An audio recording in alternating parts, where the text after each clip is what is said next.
He didn't raise his voice or mention his name. Clint Eastwood simply stood still as airport staff made the worst mistake of their careers. Subscribe and comment where you're watching from, because this story takes a turn no one expects.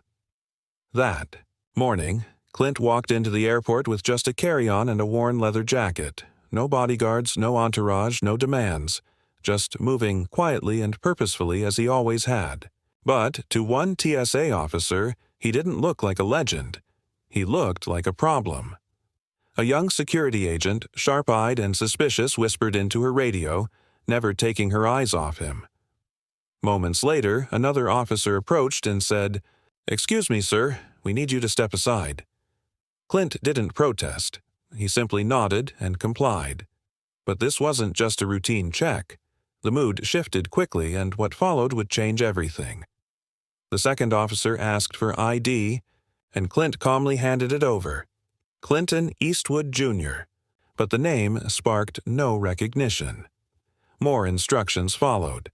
Take off the jacket, step aside, don't touch the bag until told. Clint obeyed every order without complaint or question, which only seemed to agitate them more. "You're not answering fast enough. You're acting evasive," one officer snapped, leaning in. "You need to comply, or you're getting escorted out." Clint, calm and composed, replied, "You're doing your job. I get it." But his steady, unshaken tone only escalated the situation. "Enough. You're being removed from the terminal," came the decision, swift, without explanation, made, by people who didn't know who he was and didn't care. Clint remained silent, offering no resistance as two more guards moved in to escort him. Then one of them muttered, just a moment too late, "Wait, that guy looks familiar." They grabbed Clint's bag, turned him toward the exit, and walked him out like he was a threat. But Clint didn't resist. He just kept moving until the doors closed behind him. To the security team, it was just another routine removal. No paperwork, no incident, just another traveler labeled non-compliant and quietly pushed out. But something about the silence that followed felt wrong.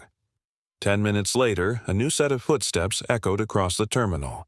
It was the manager, dressed sharp, clipboard in hand, Bluetooth in ear. He paused when he saw the area unusually calm, but one small detail stopped him cold. Clint's ID still sitting on the counter. He picked it up, read the name, and froze. Clint Eastwood. He turned to. The junior officer barely looked up when the terminal manager asked, "Where is he?" "We had to remove him," she said casually. "He wasn't answering fast enough, acting difficult." The manager's voice dropped, sharp and cold. "You removed him?" "Yeah," she replied, still unfazed. "He got smart, looked shady, probably trying to act tough." The manager stared at her. "You kicked out Clint Eastwood?" The officer let out a nervous laugh, thinking it was a joke. "Wait, that Clint Eastwood?" "Yes," the manager snapped. "The one who made Gran Torino, $1 Million Baby, Unforgiven. The man who's been in more films than you've had birthdays." The mood shifted instantly. Officers at the checkpoint shuffled awkwardly. One turned pale. But the manager wasn't done. "Tell me you didn't escort him out like a suspect." The officer hesitated. "Well, we didn't know who he was." "That's not the problem," the manager shot back. "The problem is how you treated him. You didn't ask. You didn't listen. You didn't even check." He tapped the ID in his hand. "This man is 94 years old. He's a veteran. And you threw him out like a threat because he didn't fit your checklist." The junior officer's voice cracked. "What? What should we do?" The manager didn't blink. "You don't do anything. I do, and you better pray he's still out there," the manager said, stepping toward the exit. Outside, Clint Eastwood stood exactly where they'd left him. Not pacing, not complaining. Just quietly by the curb, bag at his side, jacket zipped, watching planes in the distance. When the doors opened behind him, he didn't turn. He didn't have to.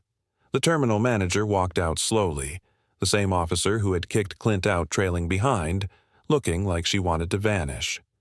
The manager approached. "Mr. Eastwood, I need to apologize. There was a mistake, a huge one, and we'd like to—" Clint finally turned calm and stoic. "No need." The officer tried to speak, her voice shaky. "We didn't know it was you, sir. We're so sorry." Clint looked at her, not with anger or judgment, just quiet disappointment she couldn't escape. Then he said one word, soft, steady, and heavier than anything he could have yelled. "Understood." And that was it. No lecture, no lawsuit, no threat. Just a single word that sent a chill through everyone who heard it. The woman who tried to throw him out like he didn't matter now stood in silence because in that one word, understood, there was no forgiveness, no excuse, no argument left. Just a quiet, cold truth. He saw everything and he wasn't surprised. The manager scrambled to fix it. "Mr. Eastwood, please, we'll walk you through security ourselves. No lines, no checks. We're truly sorry." Clint gave a quiet nod. Not acceptance, just acknowledgement. The officer who'd shouted earlier tried to justify herself. "It wasn't personal. I was just following." But Clint raised his hand not to silence her, just to say, "Don't." She stopped mid-sentence, realizing he wasn't angry. He was disappointed. And somehow that hurt more. She wanted him to yell, to lash out, to give her something to fight or defend against, but he gave her nothing. Not out of apathy, but because he knew it wasn't worth the breath. That single word, understood, meant, "You acted exactly as I expected," and that's the saddest part. Inside, the walk through the terminal was silent. No words, no eye contact. The manager tried once more. "Would you allow us to arrange a lounge seat while you wait?" Clint cut him off. "I'm not staying." "We can book another flight." "No need." He picked up his bag, turned toward the exit, and walked out. That's when the officer finally broke. She turned to her supervisor, voice trembling. "Why didn't he yell?" The manager didn't answer right away. Then quietly, "Because he didn't have to. That man's been through real battles. This was just another reminder that people still judge before they think." She stood there, frozen, humiliated in a way no punishment could teach. "Will he come back?" she asked. "No," the manager said.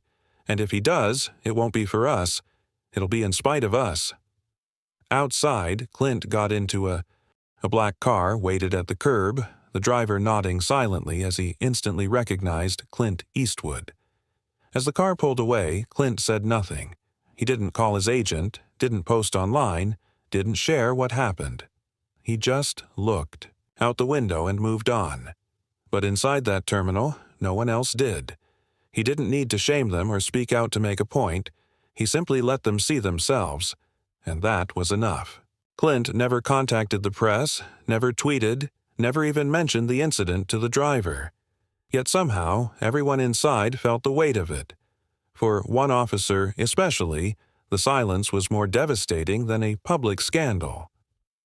The next morning, there was no headline, no viral outrage, but inside the airport's operations office, a quiet internal investigation had begun.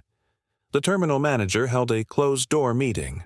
No press, no memos, just a blunt, cold statement. "We escorted a 94-year-old U.S. veteran out of this terminal without him raising his voice once. With no understanding of who he was, no one spoke up. Then the manager turned to the officer who had confronted Clint and asked, 'Did you, at any point, ask for clarification?' She swallowed hard. I followed procedure." "No, you didn't," he said flatly. "You escalated without cause, made assumptions, and dismissed a human being simply because he didn't fit your expectations." She tried to explain. "I didn't know it was him." The manager didn't raise his voice or yell. He simply said, "You shouldn't have needed to." That line hit harder than any formal reprimand. This wasn't about celebrity or fame. It was about respect, about understanding the difference between authority and ego. She knew it. Her hands trembled beneath the table as she realized something deeper. She hadn't just disrespected Clint Eastwood, she had disrespected every value he stood for: integrity, patience, principle. And worst of all, he never even fought back. That was the sting. He didn't need to take her down. He didn't even try. He let her unravel on her own. Within 48 hours, her supervisor called her aside. No firing, no suspension, but something more lasting. "We're relocating you to internal duty. No frontline interaction, indefinitely." "Is this disciplinary?" she asked. "No," he replied. "But if a man like that walks through here again, we won't take any chances." Meanwhile, inside airport leadership meetings, Clint Eastwood's name came up often, not as gossip, but as a warning. How many others had they misjudged who didn't have a famous name? What if someone had recorded the incident?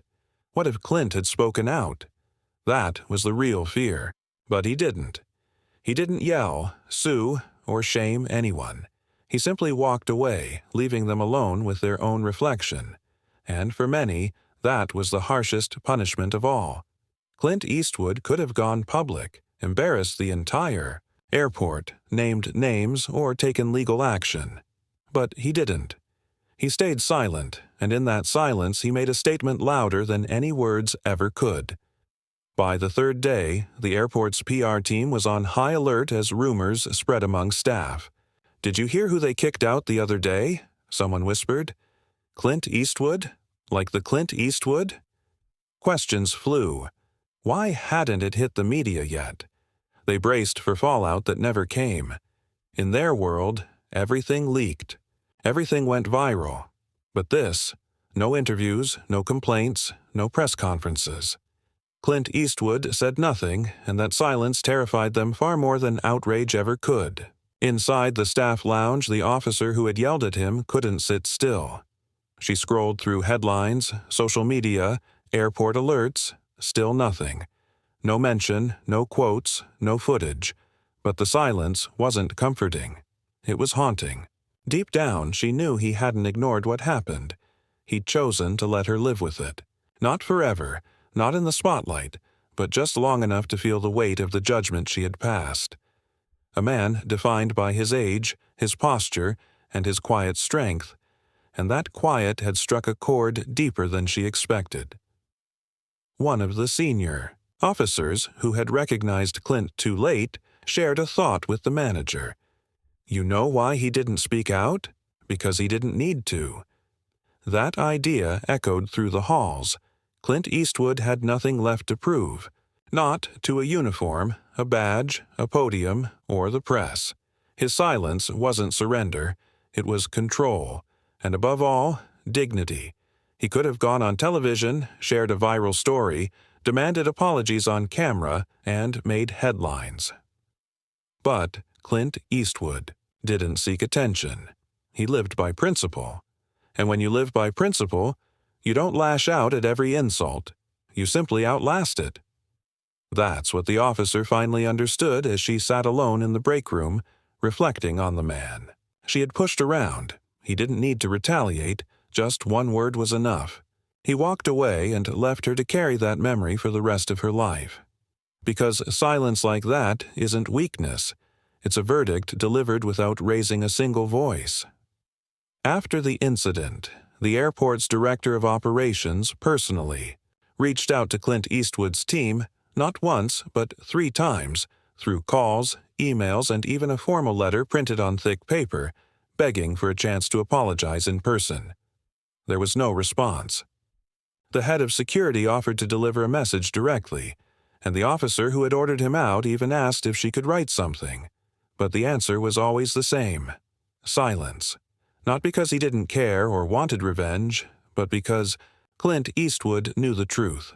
Some things don't need a response, they just need to be remembered. An apology wouldn't change what happened, and no meeting could undo it. Public statements were useless because what happened that day wasn't a simple misunderstanding or a matter of policy. It was a failure of judgment. And judgment, once made, can't be undone just because someone feels guilty. Clint knew this, which is why he said nothing, No reply, no comment, just silence. But that silence wasn't surrender. It meant he had already moved beyond it. He didn't need an apology because he wasn't the one left living with the memory. They were. Every time those officers passed the checkpoint, every time they saw a quiet man in a worn jacket, they'd remember the day they kicked out someone who never raised his voice but delivered a message louder than any shout, with just one word: understood. If this story made you pause and reflect, subscribe and comment where you're watching from.